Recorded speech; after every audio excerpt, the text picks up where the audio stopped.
Hello, welcome back once again. I am your educator MK Malhotra and you are watching Malhotra Classes YouTube channel. Today in this video lecture we will discuss about types of chemical reaction. That means रासायनिक अभिक्रियाओं का प्रकार। तो चलिए दोस्तों शुरू करते हैं बिना किसी देरी के। तो सबसे पहले हम देखेंगे रासायनिक अभिक्रियाओं का प्रकार। तो ये डिफरेंट टाइप्स का होता है। रासायनिक अभिक्रिया कई प्रकार का होता है जिसमें प्रमुख जो है उसके बारे में हम लोग आज अध्ययन करेंगे। तो फर्स्ट नंबर पे आता है संयोजन या संश्लेषण रासायनिक अभिक्रिया। फर्स्ट में आता है संयोजन या संश्लेषण। संयोजन या संश्लेषण रासायनिक अभिक्रिया।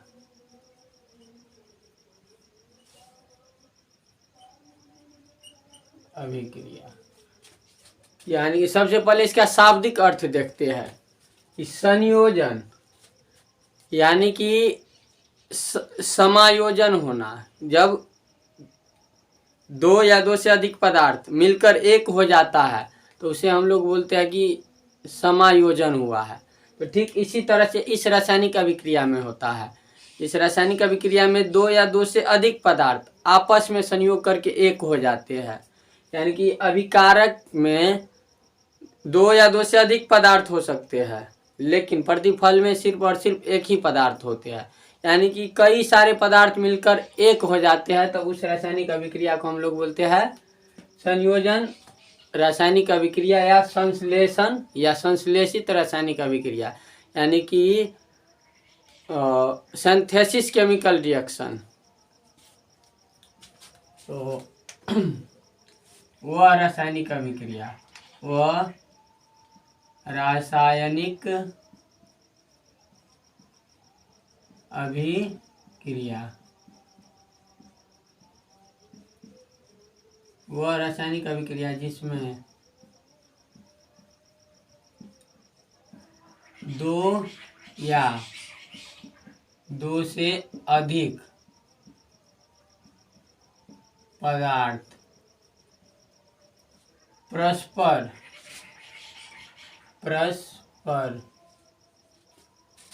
संयोग करके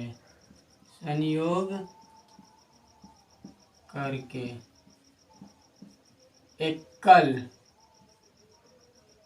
नए पदार्थ का निर्माण करता है।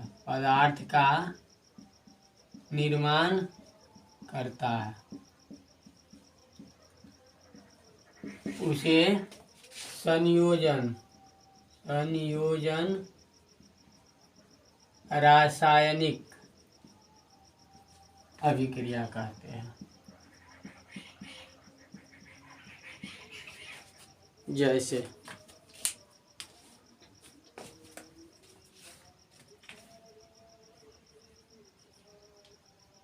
कैल्शियम ऑक्साइड जब जल के साथ अभिक्रिया करता है तो कैल्शियम हाइड्रोक्साइड का निर्माण करता है। ठीक इसी तरह से मैग्नीशियम जब ऑक्सीजन के साथ अभिक्रिया करता है तो उत्पाद के रूप में मैग्नीशियम ऑक्साइड बनाता है।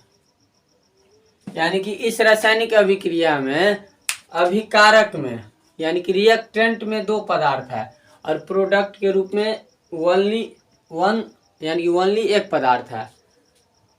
तो इससे यह निष्कर्ष निकलता है कि संयोजन रासायनिक अभिक्रिया में दो या दो से अधिक पदार्थ अभिकारक में रहता है और प्रतिफल में केवल एक पदार्थ होता है। तो उसे हम लोग संयोजन रासायनिक अभिक्रिया कहते हैं या संश्लेषित रासायनिक अभिक्रिया। यानी कि दो पदार्थ आपस में मिलकर एक हो जाना या दो वस्तु आपस में मिलकर एक हो जाना ही कहलाता है संयोजन। तो चलिए अब हम देखते हैं कैल्शियम ऑक्साइड और कैल्शियम हाइड्रोक्साइड का यूज क्या है। तो कैल्शियम ऑक्साइड इसका नाम है कैल्शियम ऑक्साइड।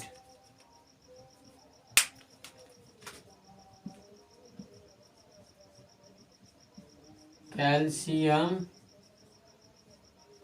ऑक्साइड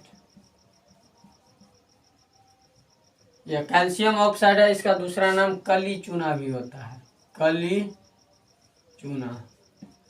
इसका उपयोग सीमेंट बनाने में किया जाता है। कली चूना का उपयोग सीमेंट बनाने में किया जाता है,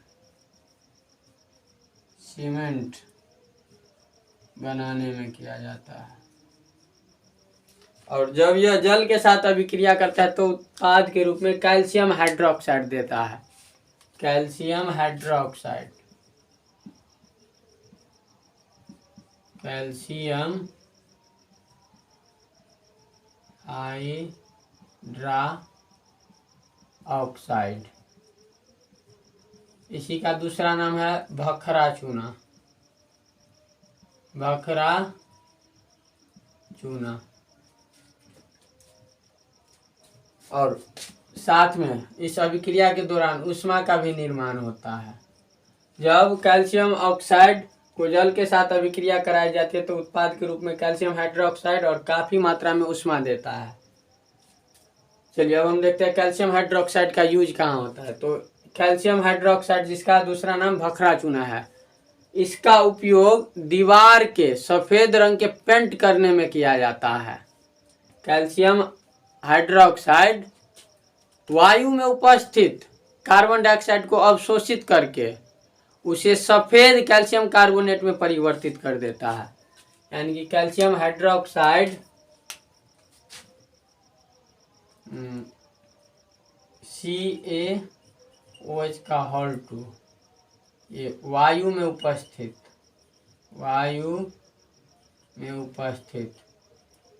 कार्बन डाइऑक्साइड को अवशोषित करके, अवशोषण करके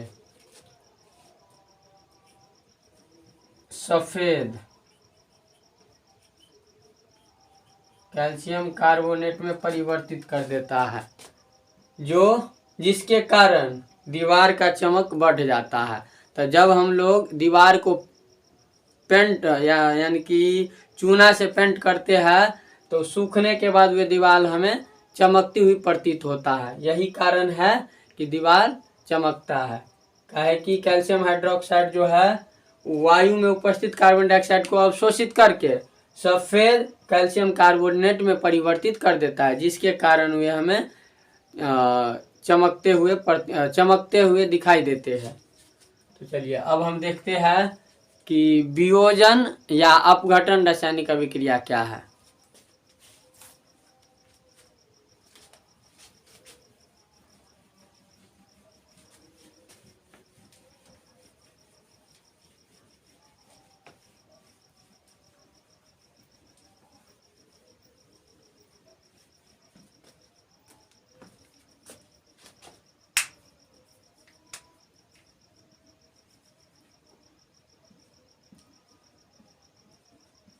वियोजन या अपघटन रासायनिक अभिक्रिया, जैसे कि नाम से ही स्पष्ट है, वियोजन यानी कि बिछड़ जाना, या अपघटन या कई टुकड़ों में बट जाना। तो यह वह रासायनिक अभिक्रिया है जिसमें किसी यौगिक के बड़े अणु टूटकर दो या दो से अधिक सरल अणुओं में विभक्त हो जाता है। उसे हम लोग वियोजन या अपघटन रासायनिक अभिक्रिया कहते हैं। यानी कि इस रासायनिक अभिक्रिया में किसी बड़े यौगिक का अणु टूटकर दो या दो से अधिक सरल अणुओं में विभक्त हो जाते हैं, उसे हम लोग वियोजन रासायनिक। वह रासायनिक अभिक्रिया जिसमें किसी यौगिक के बड़े अणु को टूटने से दो या दो से अधिक सरल यौगिकों का निर्माण होता है, उसे हम लोग वियोजन या अपघटन रासायनिक अभिक्रिया कहते हैं। जैसे पोटेशियम क्लोरेट, यानी कि पोटेशियम क्लोरेट को जब हम लोग गर्म करते हैं तो ये दो भागों में विभक्त हो जाते हैं। पहला भाग होता है पोटेशियम क्लोराइड और दूसरा भाग होता है ऑक्सीजन। तो इस अभिक्रिया में एक्चुअल में हुआ है क्या, तो पोटेशियम क्लोरेट का जो अणु है वे टूटकर दो अणुओं में विभक्त हो चुका है, पोटेशियम क्लोराइड और ऑक्सीजन। तो चलिए अब हम देखते हैं कि अपघटन अभिक्रिया कितने प्रकार के होते हैं। तो अपघटन अभिक्रिया 2 प्रकार के होते हैं।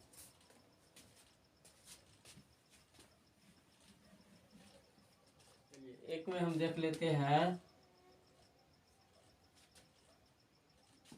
एक में है ऊष्मीय अपघटन अभिक्रिया। ऊष्मीय अपघटन अभिक्रिया और 2 में है वैद्युत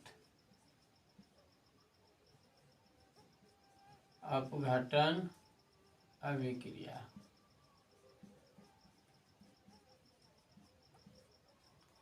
यानी कि अपघटन अभिक्रिया 2 प्रकार के होते हैं। एक होता है ऊष्मीय अपघटन अभिक्रिया और एक होता है वैद्युत अपघटन अभिक्रिया।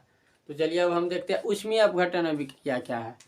तो वह रासायनिक अभिक्रिया जो ऊष्मा के प्रभाव से घटित होता हो। ऊष्मा के प्रभाव से घटित होता है, घटित होता है। यानी कि वह रासायनिक अभिक्रिया जो ऊष्मा के प्रभाव से घटित होता है उसे हम लोग ऊष्मीय अपघटन अभिक्रिया कहते हैं। जैसे कैल्शियम कार्बोनेट को जब हम ऊष्मा यानी कि इसको गर्म करेंगे तो ये 2 भागों में विभक्त हो जाएगा। एक है कैल्शियम ऑक्साइड और प्लस कार्बन डाइऑक्साइड। यानी कि कैल्शियम कार्बोनेट को जब हम गर्म करेंगे तो ये 2 भागों में विभक्त हो जाता है। एक है कैल्शियम ऑक्साइड और एक है कार्बन डाइऑक्साइड। तो इस कैल्शियम ऑक्साइड का उपयोग सीमेंट बनाने में होता है, जैसे कि हम पहले आप लोग को बताए थे। तो ये हो गया ऊष्मीय अपघटन, यानी कि वह अपघटन अभिक्रिया जो ऊष्मा के प्रभाव से घटित होता है उसे ऊष्मीय अपघटन अभिक्रिया कहते हैं। चलिए अब हम देखते हैं कि वैद्युत अपघटन अभिक्रिया क्या है। तो वह अपघटन अभिक्रिया जो विद्युत धारा के प्रभाव से घटित होता हो। यानी कि विद्युत धारा